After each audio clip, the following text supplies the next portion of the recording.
Hi friends, welcome to my channel all government jobs Telugu. మన ఛానల్లో government నుంచి ఎలాంటి జాబ్ నోటిఫికేషన్ రిలీజ్ అయినా వెంటనే అప్డేట్ ఇస్తానండి. Please subscribe my channel. అలానే ఛానల్ సబ్స్క్రైబ్ చేసుకొని బెల్ ఐకాన్ ప్రెస్ చేయండి. ఛానల్లో ఎటువంటి వీడియో అప్లోడ్ అయినా మీకు వెంటనే నోటిఫికేషన్ వస్తుంది. మనం ఈ వీడియో విషయానికి వస్తే, మనకి రీసెంట్గా రైల్వే రిక్రూట్మెంట్ బోర్డు నుంచి అసిస్టెంట్ లోకో పైలట్ పొజిషన్కి వేకెన్సీస్ రిలీజ్ అయ్యాయి కదండి. మనం ఈ వీడియోలో ఈ అసిస్టెంట్ లోకో పైలట్ పొజిషన్కి సెలక్షన్ ప్రొసీజర్ ఎలా ఉంటుంది, ఎన్ని స్టేజ్ల్లో ఎగ్జామ్ ఉంటుంది, ఏ సబ్జెక్ట్స్ పైన ఎగ్జామ్ ఉంటుంది, ఈ డీటెయిల్స్ అన్ని క్లియర్గా ఎక్స్ప్లెయిన్ చేశానండి. సో వీడియో స్కిప్ చేయకుండా లాస్ట్ వరకు చూడండి. అండ్ ఫర్దర్గా చూసుకుంటే మనకి ఈ రిక్రూట్మెంట్ ప్రాసెస్ అనేది టోటల్గా 5 స్టేజ్ల్లో ఉందండి. అందులో 3 స్టేజ్లు ఏవైతే ఉన్నాయో అవి మీకు కంప్యూటర్ బేస్డ్ ఎగ్జామ్ ఉంటుంది. 4th స్టేజ్ చూసుకుంటే డాక్యుమెంట్ వెరిఫికేషన్, అలాగే 5th స్టేజ్ మెడికల్ ఎగ్జామినేషన్ అండి.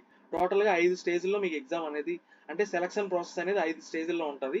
అందులో మీకు CBT 1లో సెలక్షన్ ప్రొసీజర్ ఎలా ఉంటుంది, CBT 2లో సెలక్షన్ ప్రొసీజర్ ఎలా ఉంటుంది, అలాగే కంప్యూటర్ బేస్డ్ యాప్టిట్యూడ్ టెస్ట్ అంటే ఏంటి, దాని సెలక్షన్ ప్రొసీజర్ ఎలా ఉంటుంది, ఈ డీటెయిల్స్ అన్ని మనం ఫర్దర్గా చూద్దాం. అండ్ నెక్స్ట్ చూసుకుంటే ఈ CBT ఉన్నాయి కదండి, computer based exam CBT 1, CBT 2, అలాగే CBAT, దీని ఓవర్వ్యూ చూద్దాం. సెలక్షన్ ఓవర్వ్యూ ఫస్ట్ చూసుకుంటే CBT 1 అండి. CBT 1లో మీకు 75 క్వశ్చన్స్ ఉంటాయండి. 75 మార్క్స్కి టోటల్గా మీకు టైం అనేది 60 మినిట్స్ మాత్రమే ఉంటుంది. అంటే మీకు పర్ క్వశ్చన్ అంటే ఈచ్ క్వశ్చన్కి 48 సెకండ్స్ మాత్రమే ఉంటుంది అనమాట. అంటే టైం చాలా తక్కువ ఉందన్నమాట, 1 మినిట్ కూడా మీకు లేదు ఈచ్ క్వశ్చన్కి. సో మీరు ప్రాక్టీస్ అనేది చాలా ఇంపార్టెంట్. అండ్ ఫర్దర్గా చూసుకుంటే మీకు ఈచ్ రైట్ ఆన్సర్కి 1 మార్క్ ఉంటుంది, ఈచ్ రాంగ్ ఆన్సర్కి 1/3 పోతుంది అనమాట. అంటే మీకు నెగిటివ్ మార్కింగ్ ఉందండి. ఇది మీరు ప్రిపరేషన్లో డెఫినెట్గా గుర్తుపెట్టుకొని ప్రిపేర్ అవ్వాలి. అండ్ ఫర్దర్గా చూసుకుంటే మీకు ఈ టెస్ట్లో మీకు CBT 1లో మినిమం పాస్ పర్సెంటేజ్ ఇచ్చాడండి. అన్రిజర్వ్డ్ ఈడబ్ల్యూఎస్ క్యాండిడేట్స్కి 40%, అలాగే ఓబీసీకి 30%, ఎస్సీకి 30%, ఎస్టీకి 25%. ఇది మినిమం పాస్ పర్సెంటేజ్. ఈ మార్క్స్ వస్తే మీరు పాస్ అయినట్టు. అండ్ ఫైనల్ మెరిట్ అనేది మాత్రం అంటే మీకు ఓవరాల్గా సెలక్షన్ అనేది మ్యాక్సిమం మార్క్స్ ఎవరికైతే వచ్చాయంటే ఎక్కువ మార్క్స్ ఎంత వచ్చాయో దాని మీద డిపెండ్ అవుతుంది. అండ్ ఫర్దర్గా చూసుకుంటే ఈ CBT 1 అనేది ఓన్లీ స్క్రీనింగ్ ఎగ్జామ్ ఏనండి. అంటే CBT 2కి సెలెక్ట్ చేయడానికి కండక్ట్ చేసే స్క్రీనింగ్ ఎగ్జామ్ మాత్రమే. అంటే ఇది ఓన్లీ క్వాలిఫైయింగ్ నేచర్కి మాత్రమే యూజ్ అవుతుంది అనమాట. అంటే CBT 2కి సెలెక్ట్ చేయడానికి ఓన్లీ క్వాలిఫైయింగ్ ఎగ్జామ్ మాత్రమే. దీంట్లో వచ్చిన మార్క్స్ అనేవి మీకు ఫైనల్ మెరిట్లో యాడ్ అవుతాయి. ఓకే.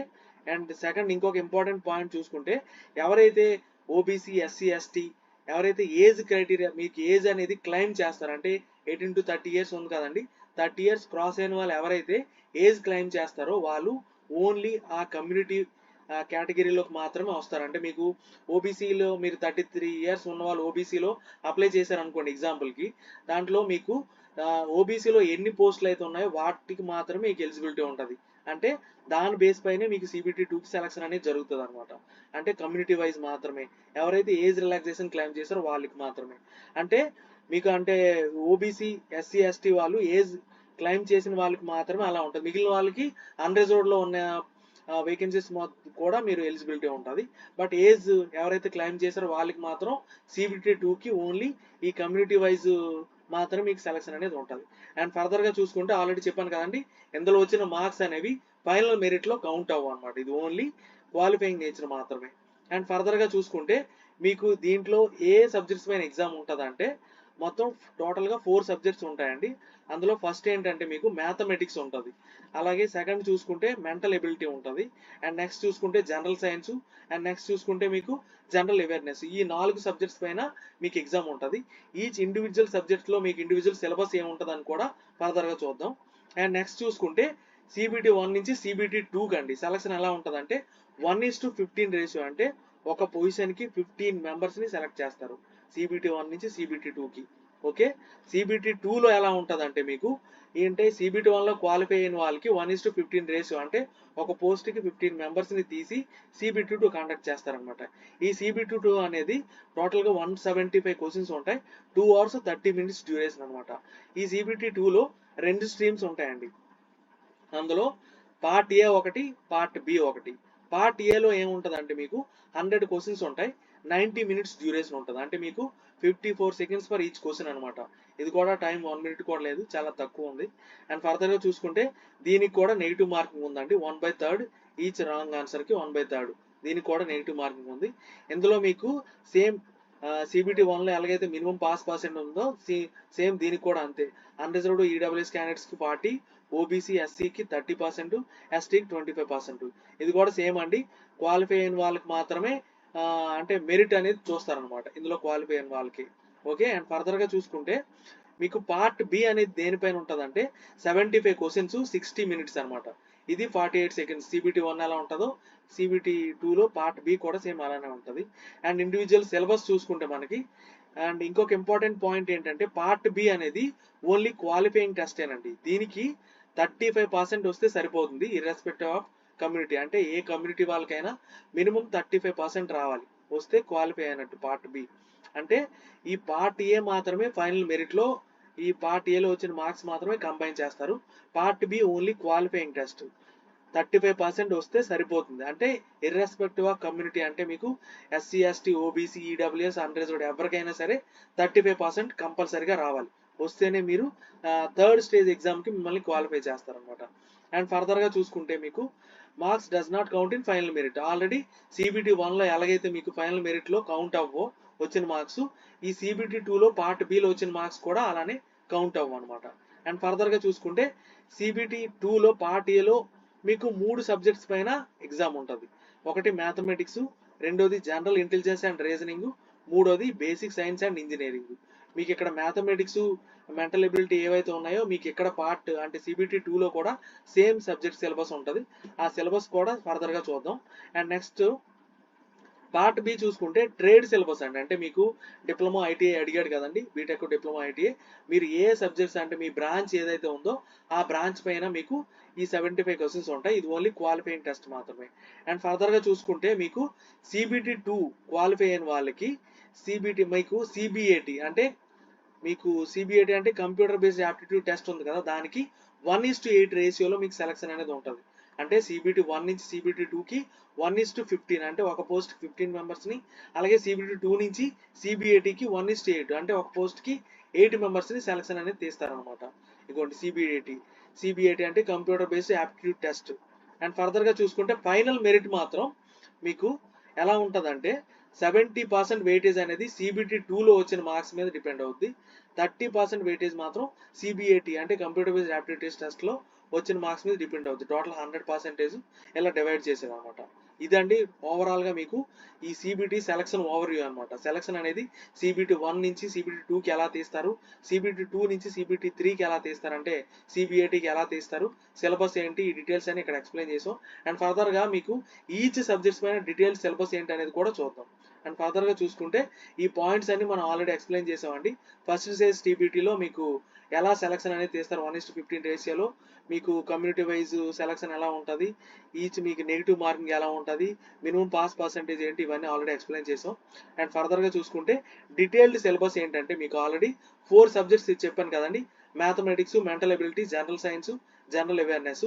వీటిలో డీటెయిల్ సిలబస్ ఏంటంటే మీకు మ్యాథమెటిక్స్ చూసుకుంటే మీకు number systems, BODMAS, decimals, fractions, LCM, HCF, proportion, అలాగే మీకు percentages, mensuration, time and work, time and distance, simple and compound interest, profit and loss, algebra, geometry, trigonometry, అలాగే elementary statistics, square roots, age calculations, calendar clocks, ఇవన్నీ pipes and cisterns, ఇవన్నీ మీకు RS Agarwal book ఉంటుంది కదండి, RS Agarwal book, దానిలో మీకు mathematics అన్ని cover అయిపోతాయి అనమాట మీకు. ఓకే, అండ్ ఫర్దర్గా మెంటల్ ఎబిలిటీ చూసుకుంటే ఇది వెర్బల్ అండ్ నాన్ వెర్బల్ అండి.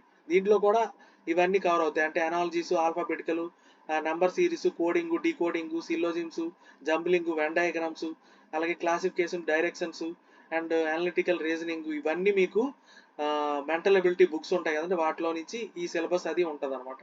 అండ్ ఫర్దర్గా జనరల్ సైన్స్ చూసుకుంటే మీకు 10th వరకు ఉండే 10th స్టాండర్డ్ లెవెల్లో ఉండే మీకు ఫిజిక్స్, కెమిస్ట్రీ, లైఫ్ సైన్స్, వీటిపైన మీకు 10th స్టాండర్డ్ బుక్స్ ఉంటాయి కదా, అవి తీసుకొని మీరు ప్రిపేర్ అయితే దీనికి సరిపోతుందండి.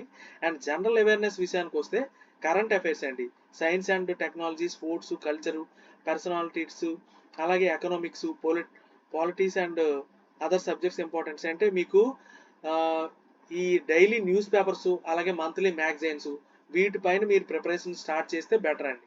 అంటే last 6 months 1 year current affairs తీసుకోవాలి. అలానే మీకు monthly magazines, daily news papers చదివి మీరు నోట్స్ ప్రిపేర్ చేసుకుంటే జనరల్ అవేర్నెస్కి సరిపోతుంది. జనరల్ సైన్స్ అయితే మీరు 10th స్టాండర్డ్ వరకు సైన్స్, కెమిస్ట్రీ బుక్స్ అవి తీసుకొని ప్రిపేర్ అయితే సరిపోతుంది. మీకు ఈ అర్థమెటిక్ అంటే మీకు ఆర్ఎస్ అగర్వాల్ చూసుకుంటే సరిపోతుంది. మ్యాథమెటిక్స్కి, మెంటల్ ఎబిలిటీకి. ఇవన్నీ డీటెయిల్ సిలబస్. అండ్ ఫర్దర్గా చూసుకుంటే సెకండ్ స్టేజ్ ఆల్రెడీ చెప్పుకున్నాం. ఇది 1:15 రేషియోలో మీకు CBT 1 నుంచి CBT 2కి సెలక్షన్ అనేది ఉంటుంది. అండ్ మనకి ఈ ప్యాటర్న్ కూడా ఆల్రెడీ చెప్పుకున్నాం, నెగిటివ్ మార్కింగ్ ఉంటుందని. అండ్ ఫర్దర్గా చూసుకుంటే దీని సిలబస్ కూడా అంతే అండి. మ్యాథమెటిక్స్కి CBT 1లో మ్యాథమెటిక్స్కి ఏముందో సేమ్ సిలబస్ దీనికి కూడా ఉంటుంది. అలాగే జనరల్ ఇంటెలిజెన్స్, రీజనింగ్ కూడా same, verbal and non verbal. But basic science and ఇంజనీరింగ్లో మాత్రం ఇక్కడ మీకు ఇంజనీరింగ్ కూడా యాడ్ అయింది. ఇంజనీరింగ్ డ్రాయింగ్ యాడ్ అవుతుంది అనమాట. ఇక్కడ ఇచ్చాడు already engineering drawing, projection, views, drawing instruments, lines, geometry figures, symbolic representation, అలాగే యూనిట్స్, మెజర్మెంట్స్, ఇవన్నీ మీకు సైన్స్లో వస్తాయి. ఇవన్నీ మీకు ఈ ప్రొజెక్షన్స్, వ్యూస్, డ్రాయింగ్స్ అనేవి మీకు డ్రాయింగ్లో వస్తాయి. అండ్ ఈ బేసిక్ సైన్స్ అనేవి ఆల్రెడీ అక్కడ చెప్పుకున్నవి ఇక్కడ కూడా వస్తాయి అనమాట. ఇవన్నీ మీరు అంటే CBT 1కి ఎంత బాగా ప్రిపేర్ అయితే CBT 2 కూడా మీరు అంతే బాగా రాయగలరు అనమాట. బట్ CBT 1లో మార్క్స్ అనేవి మీకు ఫైనల్ మెరిట్లో కంబైన్ చేయరు, CBT 2లో మార్క్స్ మాత్రమే కంబైన్ చేస్తారు. అండ్ ఫర్దర్గా చూసుకుంటే సిలబస్ ఫర్ పార్ట్ బి, అందులో మనకి పార్ట్ ఏ, పార్ట్ బి రెండు ఉన్నాయి కదండి. పార్ట్ బి అనేది టెక్నికల్ క్వశ్చన్స్ అనమాట. ఇది ఓన్లీ చెప్పాను కదా, ఇర్రెస్పెక్టివ్ ఆఫ్ కేటగిరీ 35% రావాలి. ఇది ఓన్లీ క్వాలిఫైయింగ్ నేచర్ మాత్రమే. ఓకే, ఇక్కడ మీకు ఎలా ఉంటుందంటే ఈ ట్రేడ్స్ ఇచ్చాడు కదండి, ITL ఏ ట్రేడ్స్ ఇచ్చాడో మీకు ఇక్కడ ఈ ట్రేడ్స్ అన్ని గ్రూపింగ్ చేశాడు అనమాట. Electrician, instrument mechanic, wireman, armature and coil wind, refrigeration and air condition, ఇవన్నీ మీకు ఎలక్ట్రికల్ ట్రేడ్ కింద వస్తాయి. మీరు ఎలక్ట్రికల్ సబ్జెక్ట్ రిలేటెడ్ బుక్స్ అన్ని తీసుకొని ప్రిపేర్ అవ్వాలి. అలాగే మీకు electronic mechanic, radio TV mechanic, ఇవన్నీ ఎలక్ట్రానిక్స్ అండర్లో వస్తాయి. మీరు ఈ బుక్స్ తీసుకొని ప్రిపేర్ అవ్వాలి ఎలక్ట్రానిక్స్కి. అలాగే మనకి మెకానికల్లో ఇక్కడ ఇచ్చిన ఈ ట్రేడ్స్ అన్నీ వస్తాయి అనమాట. అలాగే ఆటోమొబైల్ తీసుకుంటే ఈ మెకానిక్, మోటార్ వెహికల్, అలాగే tractor mechanic, diesel mechanic, heat engine, refrigerator, air condition mechanic, ఇవన్నీ మీకు ఆటోమొబైల్ వస్తాయి. అంటే పార్ట్ బిలో మీరు ఇక్కడ ఇచ్చిన ఈ సబ్జెక్ట్స్ ఉన్నాయి కదా, 4 సబ్జెక్ట్స్ కింద గ్రూపింగ్ చేశాడు. ఈ 4 సబ్జెక్ట్స్తో మీరు ప్రిపేర్ అయితే సరిపోతుంది పార్ట్ బికి. అండ్ ఫర్దర్గా చూసుకుంటే కంప్యూటర్ బేస్డ్ యాప్టిట్యూడ్ టెస్ట్ అండి. దీనికి మేము ఆల్రెడీ చెప్పుకున్నాం కదా, 1:8 రేషియోలో మీకు CBT 2 నుంచి సెలక్షన్ అనేది జరుగుతుందని. ఈ కంప్యూటర్ బేస్డ్ యాప్టిట్యూడ్ టెస్ట్ అనేది ఎలా ఉంటుందంటే మీకు మెమరీ బేస్డ్ క్వశ్చన్స్ అండి. అంటే మీకు ఒక ఫిగర్ చూపించి 30 సెకండ్స్ మీకు ఆ ఫిగర్ చూడమంటాడు, టైం ఇస్తాడు 30 సెకండ్స్. తర్వాత మీకు ఫిగర్ డిసపియర్ అయిపోద్ది. దాని బేస్ పైన మీకు మెమరీ బేస్డ్ క్వశ్చన్స్ ఉంటాయి అనమాట. దాంట్లో కూడా డిఫరెంట్ స్ట్రీమ్స్ ఉంటాయి. ఇండివిజువల్గా కూడా క్వాలిఫై అవ్వాలని చెప్పి ఇచ్చాడు అనమాట. ఇంకొక ఇంపార్టెంట్ పాయింట్ ఏంటంటే మీకు CBATకి వచ్చే వాళ్ళకి విజన్ సర్టిఫికేట్ అడుగుతాడు. అంటే మీకు ఐ టెస్ట్ చేసుకొని మీరు ఐస్ అన్ని పర్ఫెక్ట్గా ఉన్నాయని చెప్పి మీరు సర్టిఫికేట్ ఇవ్వాలి, ప్రొడ్యూస్ చేయాలి ఆ టైంలో.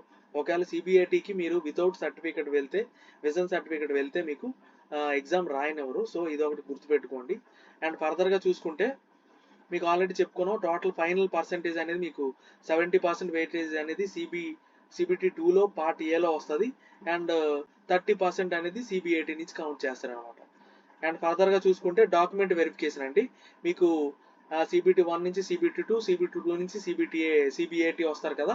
టోటల్గా వచ్చిన మార్క్స్ మీద మీకు 70-30% మీకు సెలక్షన్ అనేది జరిగి మీకు ఓవరాల్గా సెలెక్ట్ అయిన వాళ్ళకి డాక్యుమెంట్ వెరిఫికేషన్ పిలుస్తారు. ఒకవేళ ఇక్కడ మీకు టై అయింది అనుకోండి, ఎవరి ఏజ్ ఎక్కువ ఉందో వాళ్ళు మాత్రమే సెలెక్ట్ చేస్తారు. ఓకే, దీని తర్వాత మీకు ఫైనల్ మెడికల్ టెస్ట్ ఉంటుంది. ఇది కూడా A1 మెడికల్ ఉంటుందండి. ఆ మెడికల్ డీటెయిల్స్ కూడా మీరు వెబ్సైట్లో చూసుకోవచ్చు.